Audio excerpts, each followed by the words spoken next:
This is Una from Initial Holistic Therapies, back in the Wellness Lounge again today. And today I just want to speak again a bit more about mindfulness of our thoughts. It just reminded me of a poem which I'm going to share with you in a little while that actually I've on my website, and I don't know who the author of the poem is, so I can't give them credit, and I have tried to search to find out who the author is, but I still haven't found out. So if anyone knows, that would be great to let me know as well. But again, it's about how our thoughts, how we just allow our thoughts to just run away with us, you know. And one of the things, again, and I know I spoke about this in the little recordings I've done for working with children. You know, I speak about our busy mind, and I always use this representation, the glitter jar, and all the bits of glitter in there representing all our thoughts in our mind. And you know, our minds are very, very busy. And there are so many different thoughts that are going on constantly with us. And you know, sometimes we're not even aware of this, like we just go around with this like craziness all the time. And you know, this is the whole element of just coming back to our breath. You know, this is what I explained to adults and the children, is just coming back to this connection of breath, you know, just breathing and just allowing the mind to settle.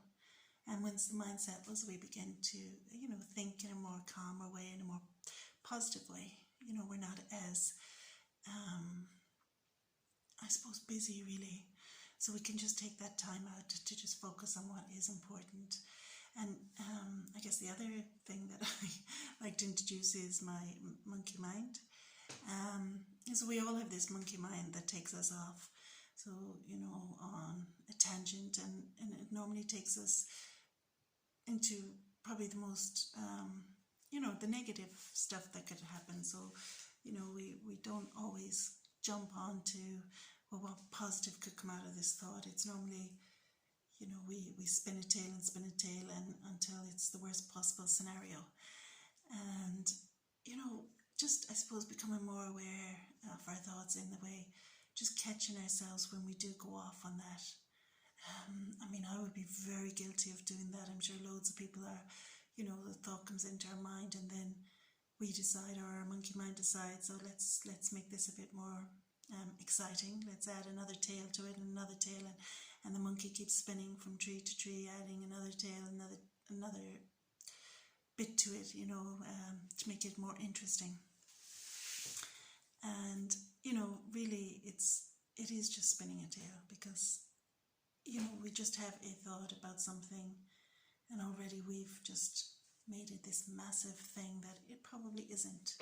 Where, you know, somebody might have said they were going to call us, and they didn't call us, and all of a sudden, my gosh, I must have done something to upset them, or they must be mad at me for a reason, and well, you know, whatever, I'm not going to call them now because they were supposed to call me, and off the story goes, and our mind again gets unsettled. We're really unsettled, and when our mind is unsettled, then our body is unsettled. So it's about, and I always say the monkey has a tail, you know, so when the monkey decides to go off on that little tangent of you know, worry thoughts or anxious thoughts are going way into the future, that we can just pull back gently by the tail and go, no, you know, I want to just remain here. I want to remain in this present moment where everything is a bit calmer in my life, rather than going into a worry about something that may or may not ever happen. So just becoming, I guess, more mindful of our monkey mind and all these thoughts that can create disharmony in our body.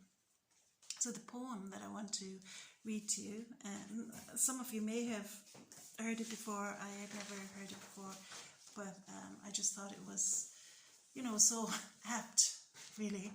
So I'm just going to read it, and it's called The Duck with a Human Mind.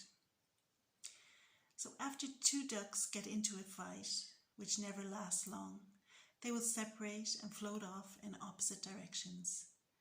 Then each duck will flap its wings vigorously a few times, thus releasing the surplus energy that built up during the fight. After they flap their wings, they float on peacefully as if nothing had ever happened. If the duck had a human mind, it would keep the fight alive by thinking, by story making. This would probably be the duck's story.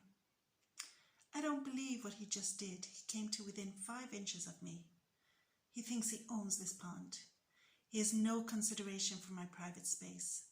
I'll never trust him again. Next time he will try something else just to annoy me. I'm sure he is plotting something else already. But I'm not going to stand for this. I'll teach him a lesson he won't forget.